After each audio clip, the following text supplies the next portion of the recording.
Hello, everybody. Welcome to Enemy Gaiden. I'm Steven. I'm Sawhill. And this is Coda, if you can see him. I actually don't know if you can. He really wants our snack of the day. So today, we are going to talk about the finales of Fire Force and Windbreaker. Don't worry, Vigilante will be coming. But at the time of recording this, the last episode hasn't dropped yet. So we're going to cover everything we've missed on that pretty soon. And before we get into that, just a little update. We are going to start adding in what we're going to call Steven Gaiden and Sawhill Gaiden, which might be solo or they might be with a friend or someone like that, where we watch things that maybe aren't current, but we go through a season with somebody, introduce them to it, or we watch it together, and then we talk about those as well. Those will be popping in periodically, just so you know. So with no further ado, let's get to our snack. Sawhill, Coda is very anxious. All right. Oh my God, I just bathed him and I haven't finished brushing him yet, so sorry. We got Bring Your Land. Heads off. I'm just a daisy doing it all the time. Yeah, Lay's citrus ramen. I'm actually excited for this one. Coda is too. Yeah, Coda wants it. Try it first. Oh, it smells yummy. I think they're...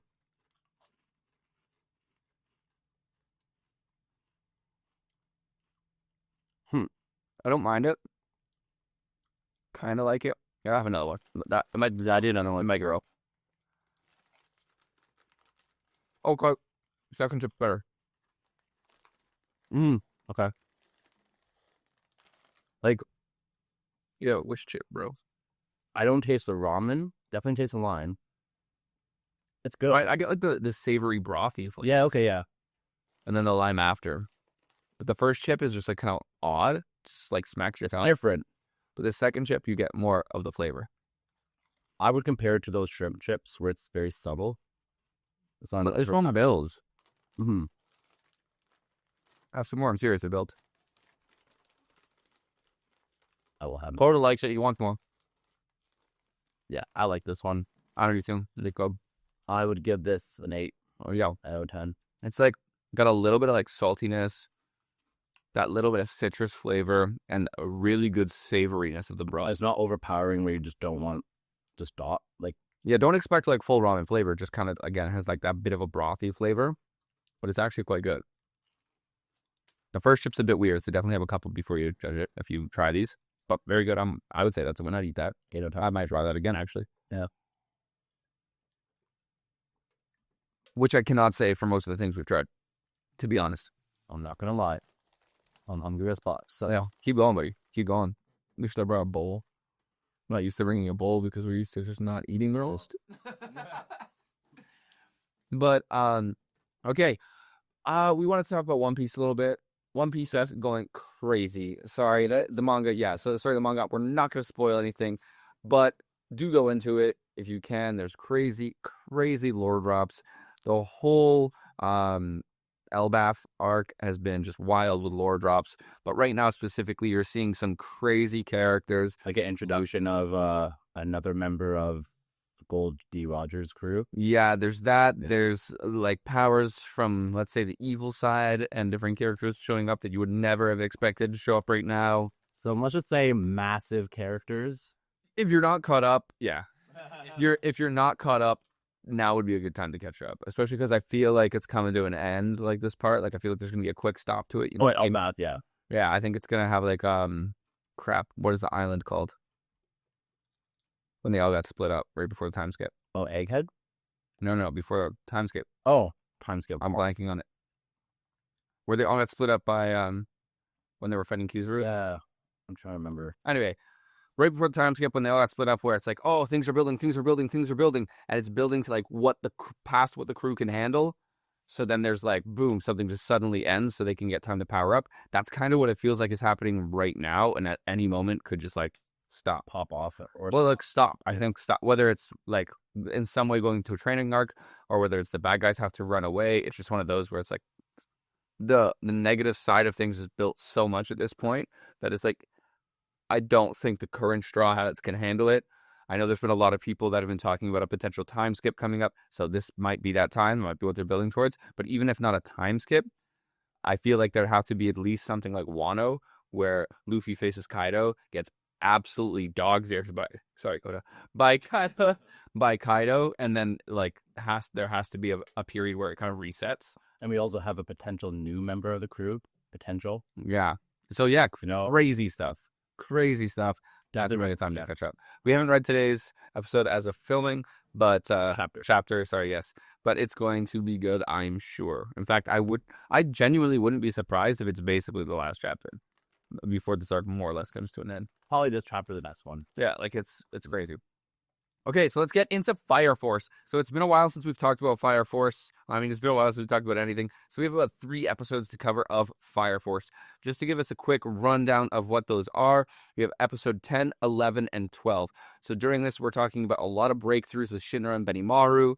We're talking about Kaiju Infernal Chaos, and then some crazy just, I don't even know, I guess lore drop happening at the end in the last episode.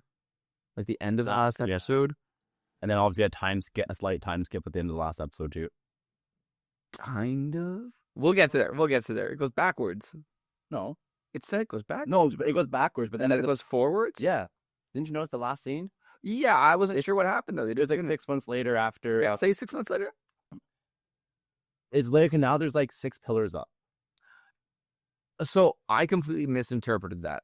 So the scene we're talking, we'll get to there, but long story short, I completely misinterpreted that.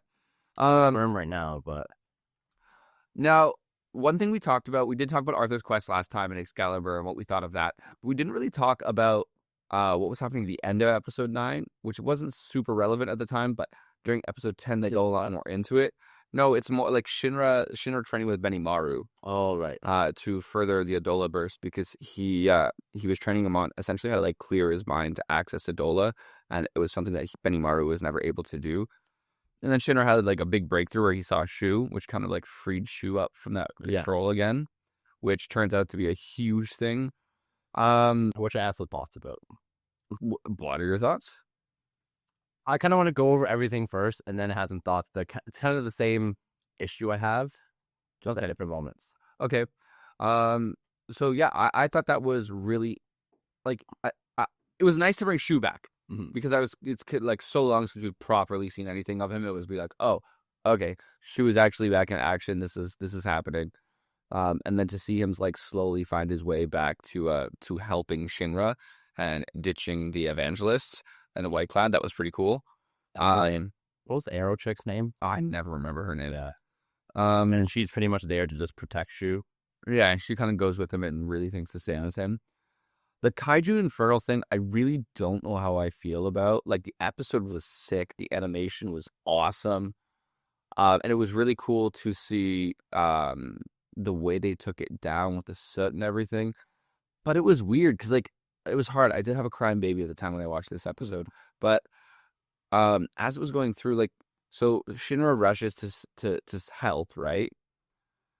But I don't remember them coming to the conclusion of the pillar being a block for a volcano. Like when they were talking about it and the mole was talking and they're all talking about all the things they just found out. I don't remember them ever bringing up. Was that slightly brought up when that La Hibana, when she was the tremors? Yeah. So I don't remember. Like I remember like that was what was happening. The mole brings in some information. Hibana brings in some information. Like they're all kind of convening on their information. And again, I had a crying baby, so I might have been like, there's a quick thing that I missed. I remember them racing to do it. I remember them figuring out Adola. I remember them getting huge glimpses into what the cataclysm is, what the infernals are, all these things. But I don't actually remember them like coming to the conclusion that the pillars are blocking volcano, like underground volcanoes, which threw me off so much because I'm like, oh, Shinra's there. And first and foremost, I didn't think that the guy was shooting towards the pillar anyway. And, like, they kept bombing that guy's ass anyway, so I don't know why they... Yeah, they're like, oh, just in case he hit the pillar, but then it doesn't... Every single other... Well, and before that, they were shooting, like, thousands... And then he was like, oh, if they curve it this way, it's not going to hit it. So, like, then I was like, oh, well, were they trying to make sure he didn't knock into the pillar? But at the same time, it's like he looked pretty far away from that pillar. What's the dude who's lazy, but honestly, like, has, like, the dark... the soot? Yeah. I can't remember his name. I'm trying to find it. I'm so bad to find it. But, so, long story short, I just thought it was weird because it came out of nowhere to me that that as soon as Shinra shows up, he takes the hit. And it makes sense once you know the volcano thing, but it threw me off entirely because I had no idea that there was that it was a plug for an underground volcano. So obviously it wasn't fucking. They could have that. It must have been said at some point when they gathered together, or like I said in the episode with Hibana. Well, that was the same episode. I think it was just the beginning, right? No, the Hibana episode was the one before. Where I'm talking about, she was beneath the church. Oh, okay, yeah. I was talking about that one. So yeah, I mean, it was cool.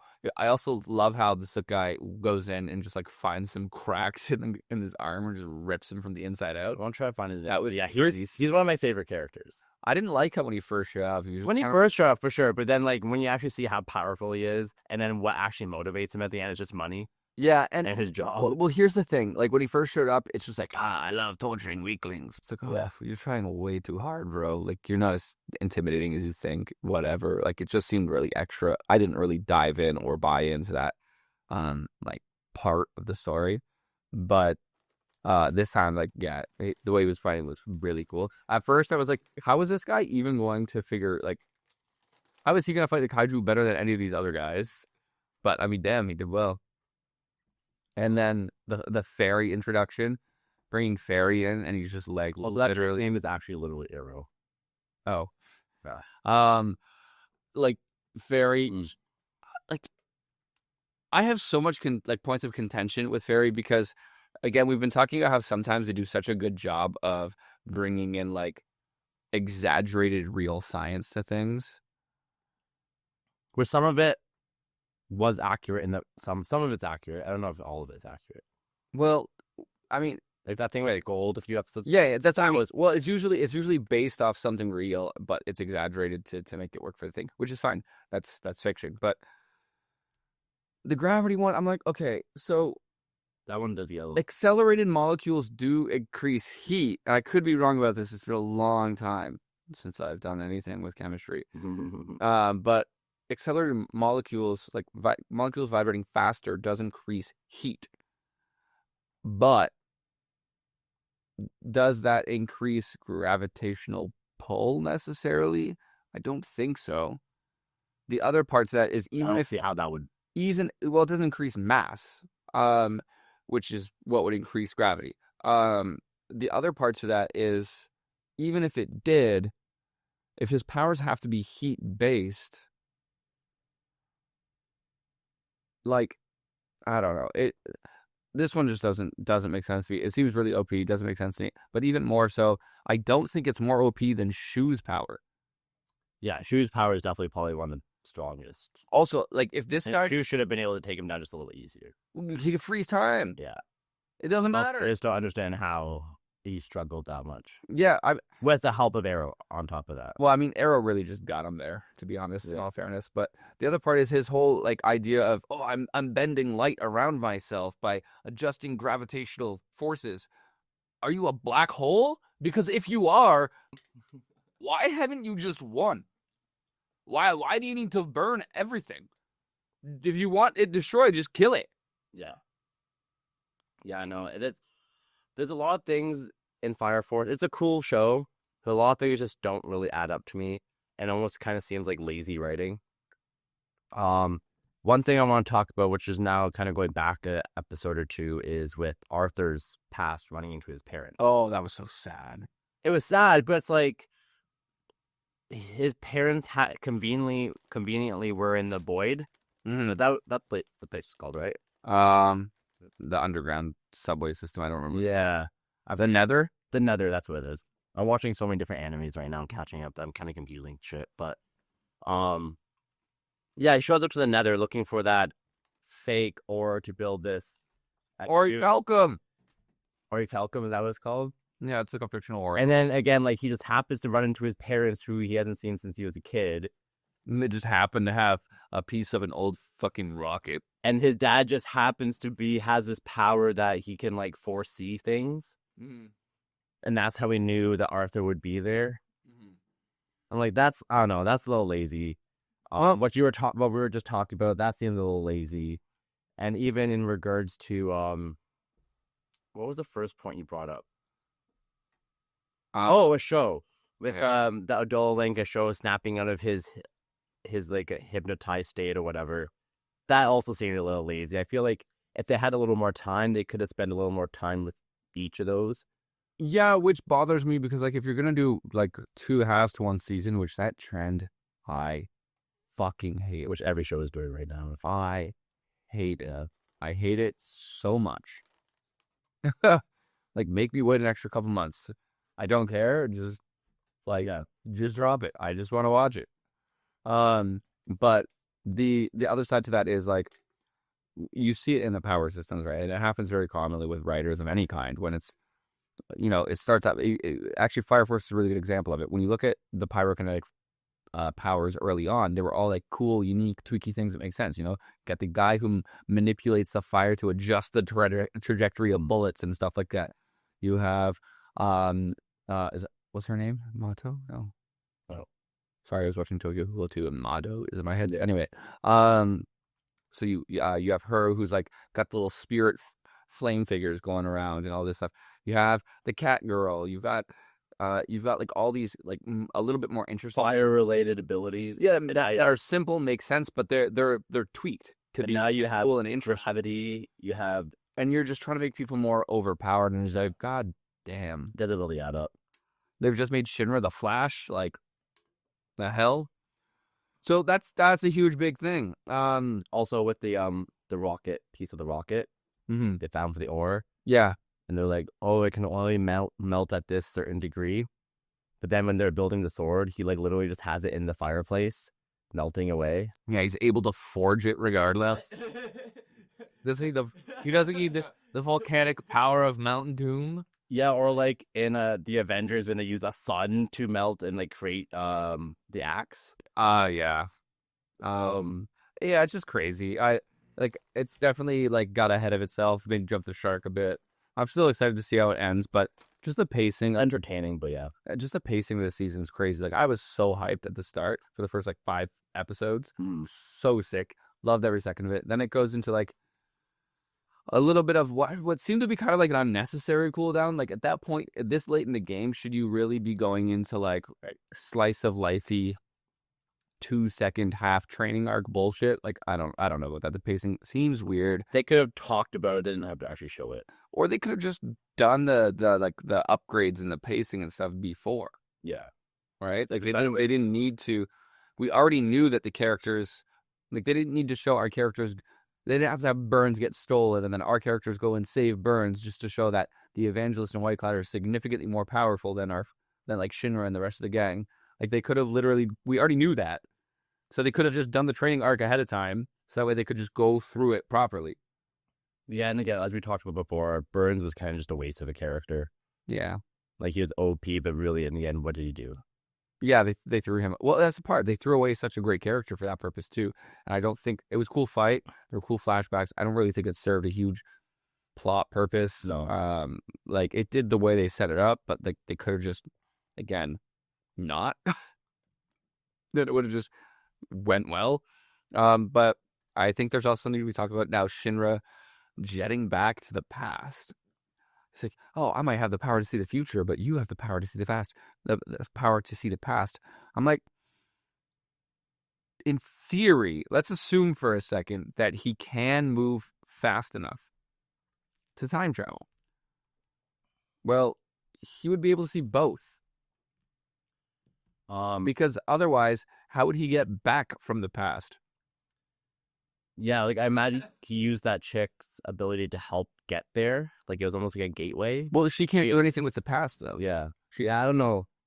That part's where you would think he would definitely be able to go in the future. My guess is he'd have to be in Adola to do it, because then he could probably like draw power directly from that, like the Adola burst. Like that's what they're pulling. And again, it's not like he was. It's weird. It's not like he was even in the past. He just got glimpses of the past. Which, yeah. So here, so bro, I know you like ocean bombs. Leave them be. Fuck. Koda just sniffing away at everything right now. Just a menace. He wants more snacks. You're a hungry dog. He's eyeing those chips. Koda, come here. There's a solution to this. But long story short, I think, yeah, I don't know. I think that part was kind of, oh fuck. I think that part was kind of lazy and There's a lot of laziness. So here's the thing, though. They went back to the past. He saw all the glimpses and stuff, and then this is where I got misled. And maybe again, when I'm watching these, I'm usually taking care of Theo too, so sometimes I miss little things. But there was like, was there? I don't think there was anything that said like 6 months. So it 3 months in the future. It did say 3 months in the future. I don't know if it literally said that, but someone said it. Okay, because I was gonna say like I didn't catch that part because when they said 6 pillars, I don't know, they were going back to see what life was like before the cataclysm, and I assume the failed cataclysm as well. That way they had all the information of what was to come. So I wasn't sure if it was that or if he was just like somehow waking up in the body of like essentially like an ancestor or something of himself, and they were about to relive the past in some capacity. Like I can confirm because I read it. Yeah. And that's fine. I just didn't pick up on that. Yeah. And then they'll even talk about things that have happened in between that time too. Yeah, I mean they have to. Yeah. And obviously he has blonde hair. Yeah. So something happened, and he has earrings too.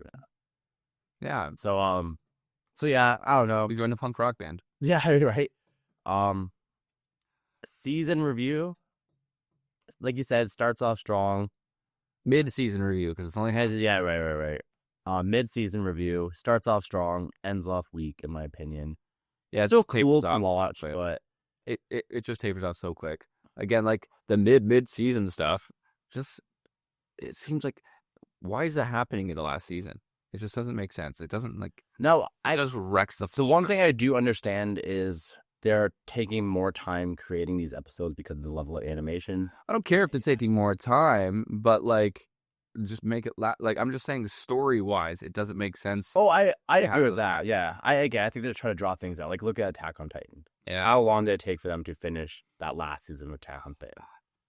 But I think the animation was good. Yeah, I'll give it that. I don't know, man.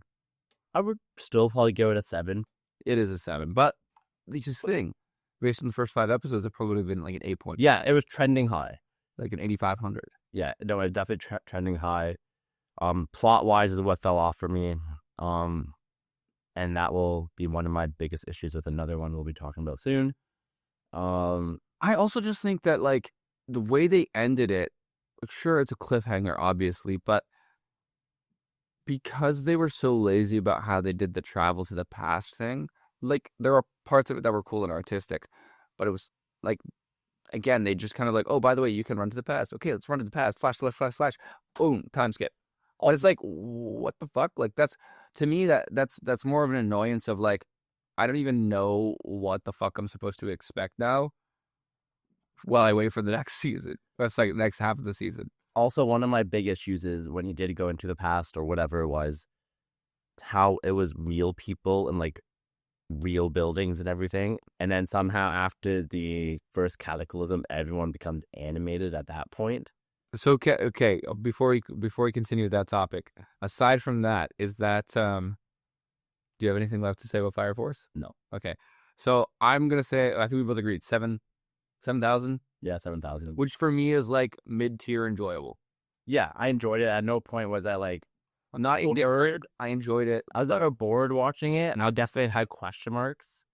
And again, I stated this before. I read it a couple times, and it's just not a memorable one. And I'm starting to remember why it was not a memorable one because of these little things. Where I'm like, man, like, okay, fine, I'll stick with it, but yeah, I'm not too invested. Yeah.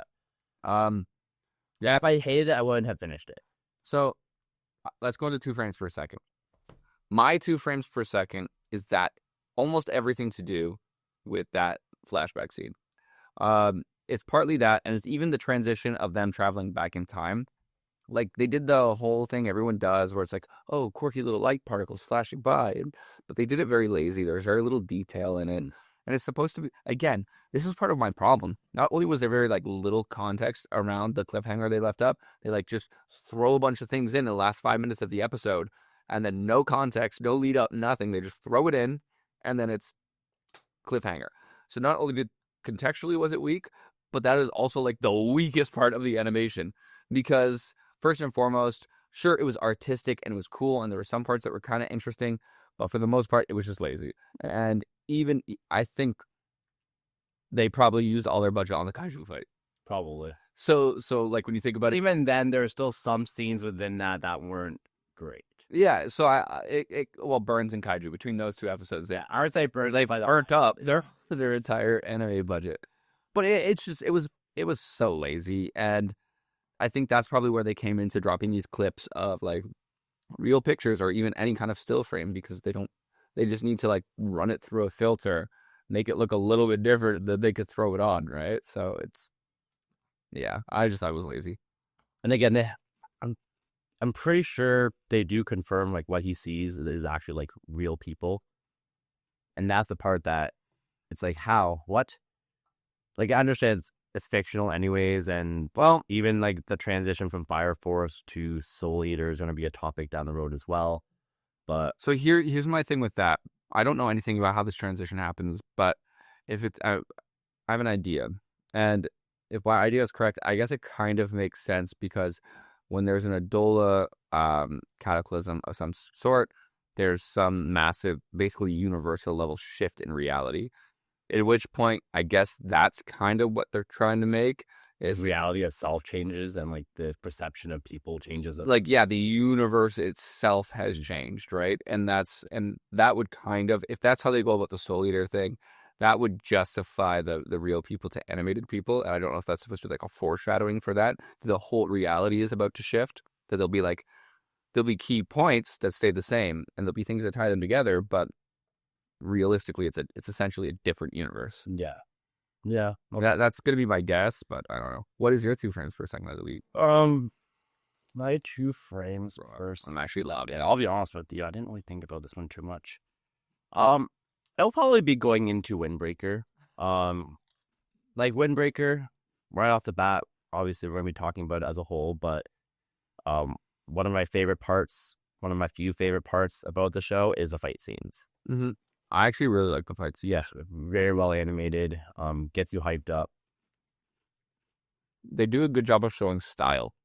Like, each fighter has a distinct style of fighting, and I really appreciate that. Which is a good. That's the one thing I like about Kengan Ashura as well. Like, going to that like more 3D style, like they're able to show a little more nuance within the techniques that they're using. Mm-hmm. But yeah. So Windbreaker. Okay, Windbreaker. We're basically covering the second half of Windbreaker. So we have the red light district stuff. We have Gravel, another new team coming into the mix. We have crazy new characters like Endo coming in. Obviously, like some silly little gags and slice of lifey stuff that tries to lighten the mood. And then a little bit of cliffhanger with showing who's going to be essentially the big bad, probably of the entire show. I forget his name already. Yeah, I think I have it here. We have, so I know Endo, like we have Endo. Yeah, Endo, but then I think he's gonna be the big baddie. Then he's not. There's a bigger baddie, which they like revealed right at the end. Yeah, I actually don't have his name here.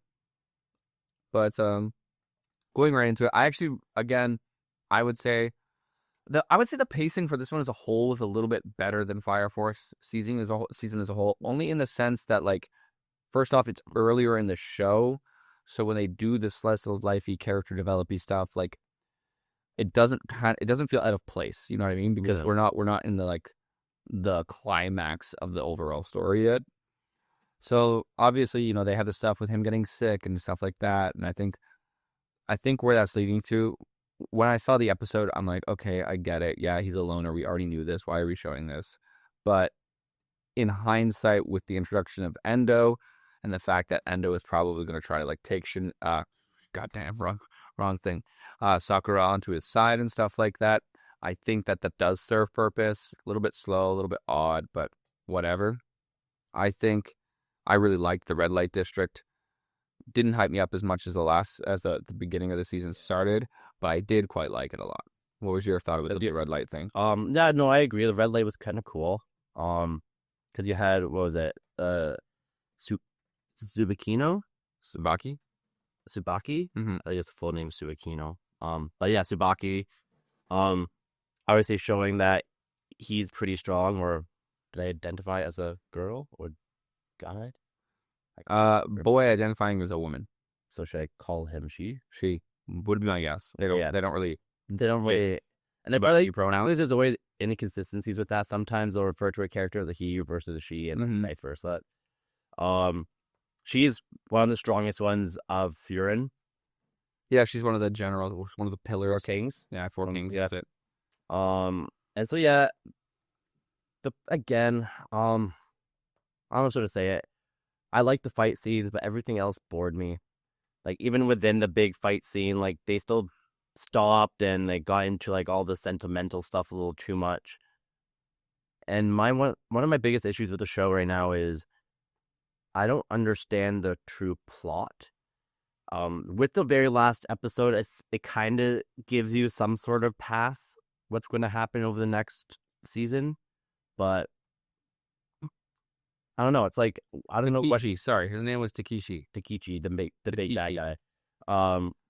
So now it's like, okay, I have something to look forward to because now they're suggesting that Takishi and Endo want to come back and stir some shit at Furin, because I guess 2 years ago at Furin, there used to be a lot of delinquents, a lot of gangs, and like fighting each other, and it was kind of just chaotic.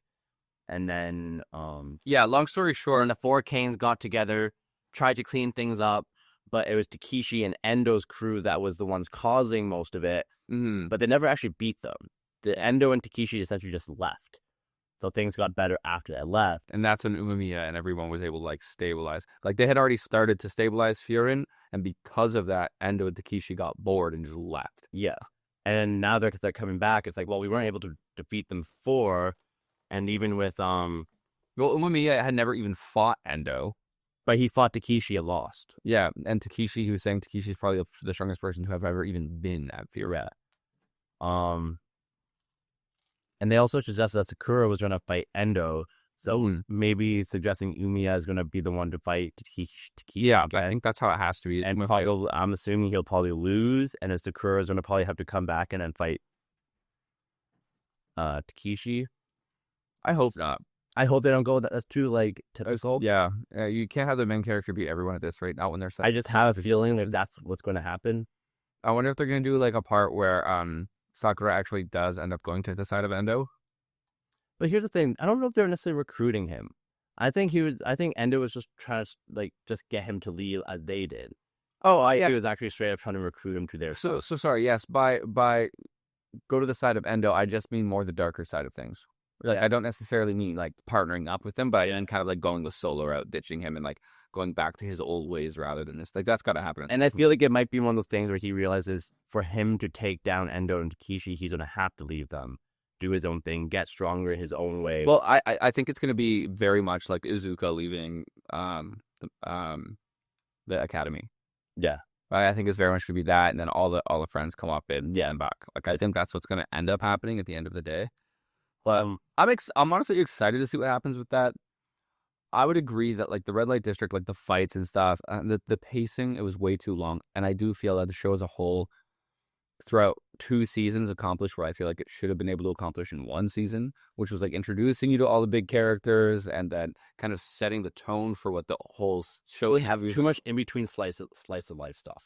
Well, yeah, If they got rid of that, and then they would have been able to cover everything within a season. That's already happened with 2 seasons. If not, they could probably do more. yeah.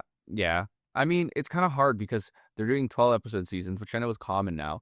But when you look at something like Fire Force, for example, that's doing a 24-episode season. So if you did a 24-episode season and had that all as 1 season, it wouldn't be terrible. I still think it needs to be tightened up for sure. I feel like even though Fire Force is mid-season, I think technically it's still a season because I know. That's just what they phrase it to draw you in. But it's like, come on, let's be real. It's really everyone else is doing 12-episode seasons now. Like, I get it's 12-episode season, but like, I honestly think that they're in a weird state where they're doing certain things really well, but they're kind of trying to double down on the character development in a way that just prolongs everything and makes you hit the same beats multiple times and kind of beating a dead horse. Because they try to do it like a typical shonen during the fights, and then they try to also do it outside of the fights, and it's like, pick one. Yeah, you can't do both. We don't need both. And I actually kind of like it, because the parts I like the most are like the beginning of season 2, where it's like they didn't do a lot of character development during the fight. The fight was just, there's a little bit. Yeah. But for the most part, it's the fight. Mm-hmm. And then after they do it, I'm actually really okay with that. It's kind of refreshing. It's a bit different. You actually get to focus the fight on a fight, because that's something that often pisses me off with like the biggest fights in anime, is they're all shonen, which means they have a shonen trophy, which means you're fucking bouncing between 16 fights at the same time, or you're bouncing between flashbacks, or all of the above. Like, again, we were talking about the Wano arc earlier. Like, the Kaido fight is cool, A lot of like, but how much? I'm sure you've done this, where it's like way after the like it's all done, you just go to YouTube and look for someone to have like compiled it all together into just a fight. yeah. Because fuck, just give me the fight. Like I understand a little bit's okay, but way too often they go way too into the flashbacks, and then when you also add in something like One Piece, that because of their their amount of main characters, they're also bouncing between multiple fights, it's just bad shit. So I'm kind of curious to see, because I think the success of what Demon Slayer is doing might change that a little bit with their 4 movies. Because I'm assuming each movie is going to be focused on one fight, essentially. Pretty much, yeah. So, like, I'm not saying that everyone's going to go into movies and do that, but I'm wondering if that'll change how people pace things, to focus a little bit more on a fight at a time, rather than trying to show us, like, 6 fights over the course, like, with little bits broken up over the course of 25 episodes. I think the unfortunate thing is, with a situation like Windbreaker, that's how the manga is written. And that's what it's not going to change if it's already written. But that's why I fell off the manga, is because of all that. I'm like, man, like, I don't care enough to know about these side stories within a fight. Like, you got me hyped up, and now I'm not hyped anymore. I brought it up before. Tokyo Revengers is the one that people tend to compare it to the most. Yeah. I fell off that pretty quick. Yeah, I would say the one thing I didn't like the main character in Tokyo Revengers, and the ending sucked. But when it came down to having an actual plot, and then staying on a moment topic, yeah, they did a really good job of. So it's like, I understand why people might like Windbreaker a little more, but like, I don't know, I feel like both are doing something good, but then also doing a lot bad. Yeah, that's fair. With that being said, who's your favorite character in Windbreakers? Windbreaker? That's a hard one. Mine's Suo. Which one's Suo again? The eye patch guy. I was thinking about Suo. Like, there's something up with that guy. You know what I mean? I don't know what it is yet. Maybe you do, because you read some of the manga, but I honestly didn't get, like, to where we're at right now. I didn't really get past that part. Okay, because since the very first part, I've always thought that this guy's hiding something. He's cheeky. I don't know what's going on there, but there's something behind that eye patch. Like, I would say Tsubaki is pretty cool. Mm-hmm. Like, obviously being one of the strongest, and like having like an actually decent backstory as well. Can we also talk about how Suo has never even, like, has he even been hit? Yeah, Suo, like they insinuate that he's really strong, but they never show a lot to like show his true. They've never shown him try. Yeah, but I'm pretty sure he's never been hit. I can't remember him getting hit. And even Umemiya has been hit.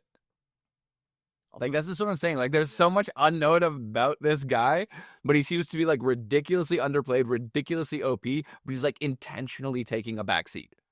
Like, I feel like Sakura would be a lot cooler if there wasn't so much of this other emotional drama going around his character. Yeah, they're actually developing him too fast. Yeah. Like, they need to give him time, and they're not. Like, the whole thing with Endo, where, like, Endo's like, oh, you need to be alone. Where the whole time they've been trying to like tell Sakura, like, you don't need to be alone, you need to be with friends. Then now he's kind of fighting the internal battle again. It's like, do I go back to being alone, or do I stick with my friends here?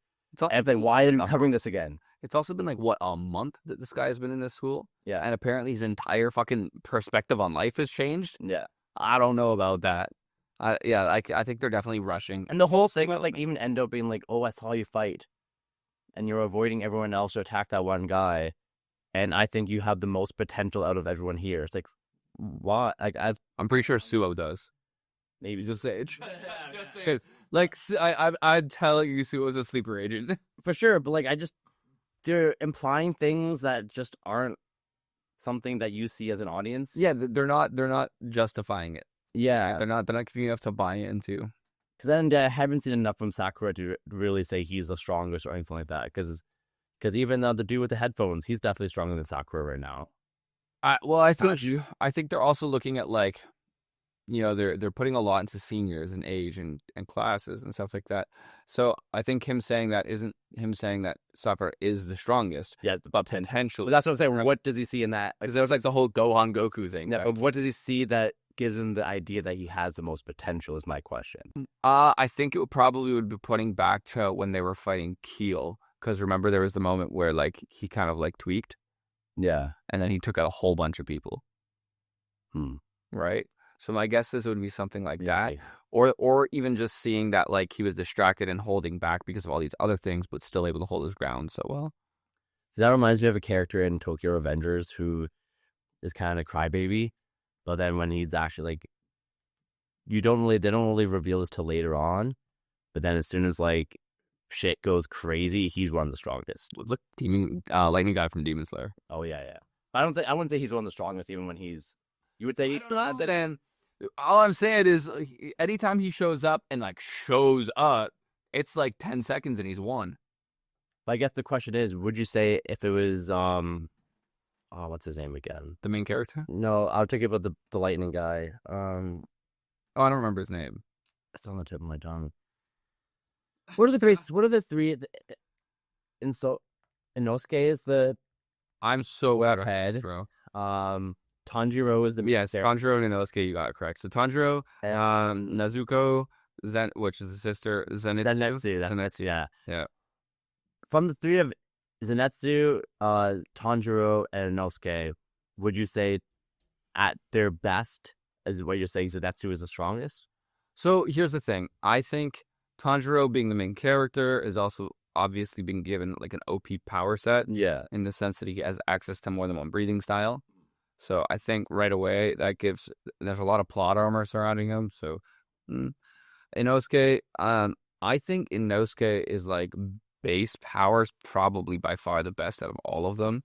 But I think his ceiling is also a lot lower than the other two. So you're saying Zenitsu has a higher ceiling than Inosuke, but obviously because of the power set given to the main character, Tanjiro realistically has the higher ceiling. Because like, they give him like the forgotten sun breathing. Yeah, and he has the breath of water breath as well, and like all this shit. It's like, okay, well that's a little bit ridiculous. However, I think for two reasons, realistically, all out battle between the three of them, I do think Zenitsu wins, assuming everyone is at absolute peak potential, not held back at all. Yeah. Simplest reason, if you can't see them, you can't stop them. He can move like that. You know what I mean? It's like the Flash versus the rest of the Justice League story. It's like, realistically, you can't beat someone with super speed unless you have super speed. For sure. Like you can't conceive them. You can't comprehend what they're doing. But I feel like the fact that he only has like one style is the thing that like goes against him. Because even like that's his big issue, that like he's only taught that one sword style. And then, but like, yeah, and I see what you're saying, but like, I guess my point would be, like, there's an old adage about like a spoon and a sword. A sword in the hands of somebody who doesn't know how to use it is about as useful as a spoon in the hands of somebody who does know how to use the sword. Because if the sword or the knife doesn't hit you, it's no more useful than a spoon. True. You know what I mean? So like, it doesn't really matter if they can't hit him and he can hit them first. Yeah, that's true. Right? Like, again, I go back to that Flash thing. There are lots of superheroes that have more powers than him. But if we're talking like any kind of real world application or like realistic zero plot armor, all this stuff application, the only characters who even have a chance are characters who can comprehend how fast he's moving. Even if they can't keep up with him, they at least have a chance. But if you took somebody like Wonder Woman or Batman or any of these guys, they literally can't conceive of how fast he's moving. So it wouldn't matter. Because even if they know how to defeat him, they won't get the chance. And that's kind of where I'm saying these two. You pair all three of them up right in front of each other, facing off into a triangle. In theory, because Zenitsu is so much faster, he could literally just blitz like Yellow Flash in Naruto. But what if like you anticipate and you plan ahead enough? Obviously, you would. It's not as simple as it sounds, but like In theory, yeah, I think for that one, Inosuke might have the instincts for it. yeah. I don't think Tanjiro does. At least not yet. Yeah, at least not yet. But I also think that, again, we've only seen this guy go into like his OP mode for like seconds. We've never seen him do it for a prolonged fight. Yeah, I guess they all have their strengths. So it's like if you get him into a prolonged fight, we don't know how many times he can just keep doing that. Yeah, And sustainable it is. Anticipation works for maybe a strike or two. Mhm. But again, let's say he picks one of them and he just constant speed blitzes the same person 5-6 times in a row. There's no way. Yeah. Because even if they could anticipate at that point, even if they start moving ahead of him, like it's gonna the amount they would need to be ahead will increase each time. It'll be harder and harder with each consecutive strike that Zenitsu does. Yeah. And they're not gonna be able to keep up with them. How do we get on this topic again? We were just talking about like There was a character we were talking about. Which one was that again? I don't even know. That's the worst part. But I feel like that's how some of these conversations go sometimes. Suo. Were we talking about Suo? No. I don't remember. Yeah. That's hilarious. But going back to Windbreaker, I would say, like season review. Oh, Do you remember? is that just season review at this point? I mean, yeah, more or less. Like they brought in Endo, who's supposed to be the big bad. And we talked about the past, like over the past 2 years and what's. Yeah. I think we're at the. Yeah, like No. realistically, I think that the story, like all the elements for Windbreaker to be amazing are there, but I do think you're right. It just needs to be tightened up. Yeah. And I just don't see that happening. Like they're not going to change the manga story at all. They're just going to stay with what's there. Now, maybe if it has a very strong ending, where like now everyone's developed, so now you can actually just focus on a real all-out battle at the end. Like that's going to be the redeeming factor. Yeah, I mean that's very fair. But I don't think the manga's super long either, so I don't think it would be any more than 2 more seasons. Overall, I think I'd give it like a 6,500. I would give it a 5,000. See, for me, I got bored so much, man. Like it would have a cool scene and something else would happen. And it's like, man, like I'm going on my phone at this point. Like you just hyped me up, and now I just feel like I got blue balled. most of the reason why I'm giving it a 6,500 is because of the start to the first season, sorry. But it's also like for me again, I'm kind of rating my standard as like 5,000 is midway. Like that means I'm completely indifferent for me, and I'm not. Like I do have a little bit of investment, but not that much. Like I'm curious to see where it goes because I do see the cool elements, and I whether they do or not, I want them to succeed with it. But I don't have a lot of faith. Like I'm not going to be hanging on the edge of my seat for the next season. Like when it comes, it comes. When it comes, will I even be in a rush to watch it? Probably not. But I enjoyed it. I don't mind talking about it. I like some of the characters that it's made, so I have to give it more than a 5 for myself. Yeah, for me it's 5. Again, it had cool moments, but then it had just a lot of dull moments. So it's kind of just 50-50 for me. So I'll give it just that. So yeah, there's 145 chapters. So yeah, I don't see there being more than 2 more seasons. Yeah, like into a movie. I almost hope there's only like and like what else? When it comes to like this whole delinquent thing, like how long can you tell a story for? Especially when it's been told so many times. I really hope they just bring out honestly like one more really tight season, because that could finish it strong. Again, but now I know what's going to happen with Takeshi being introduced. We're going to get into more emotional shit with him. Like you said, they do a little bit, like a little bit. You need that. You do need that. Yeah. But they're going to go like mid-fight, then go into like this history between. That's all shonen though. No, but not to the degree that. Like at least they'll give you a full fight scene in most shonen where it's like here, like we're stopping midway, and then they actually stop and don't even have a conclusion to the fight. Like that big fight at the end of Red Light District, there was no actually true conclusion to it. No. They just talked it out in the end, and then like, oh, okay, we're on the same side now. Talk no jutsu. Even when Endo showed up, we thought, okay, maybe they tried to fight Endo, but then he's like, I'm just gonna leave. Yeah, you're like, wait, what? And he just casually like fucking wrecks all 4 of them, but like by not even doing anything, he just evades all their attacks and then blocks. Yeah, it was so funny. Well, I think that's it for today, folks. Next week, we are going to be talking about the season recap of Vigilante, which I'm actually quite excited for because Me too. I think that show is unreal. I don't know what I was expecting. I thought it would be good. I'm actually way more interested in it than I'd like to admit. And I like how it's very much My Hero, but there's such like a tonal shift, and it does feel very different. And there's an opinion I had at the start, which I have changed, which we'll go over next week as well. Sounds good. And then at that time, we'll talk about some of the anime awards that came out, and we will also be kind of just taking a glimpse at everything we've talked about during this spring season, and then how we're going to format and what we're going to focus on for the summer season. Big summer season. We got like Dan to Dan, Kaiju number 8. Can't remember that name of the new one. Yeah. Lots of big things.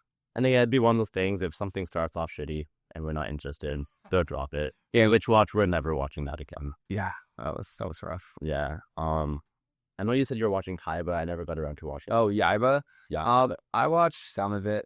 So over the next week, I'm gonna try to like watch an episode or two of some of the ones that we kind of fell off from, just to see like did it improve. But one of them is Yaiba, because the last episode I did see of it, it did take like a huge tonal shift, and I don't know where that's going. I heard the last episode got a high rating.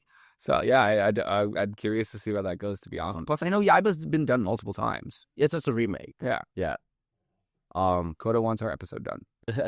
And then I'm finishing up ReZero Season 3, which is one of my favorite animes to watch over these past years. So I know. Okay, we'll see you next week, guys.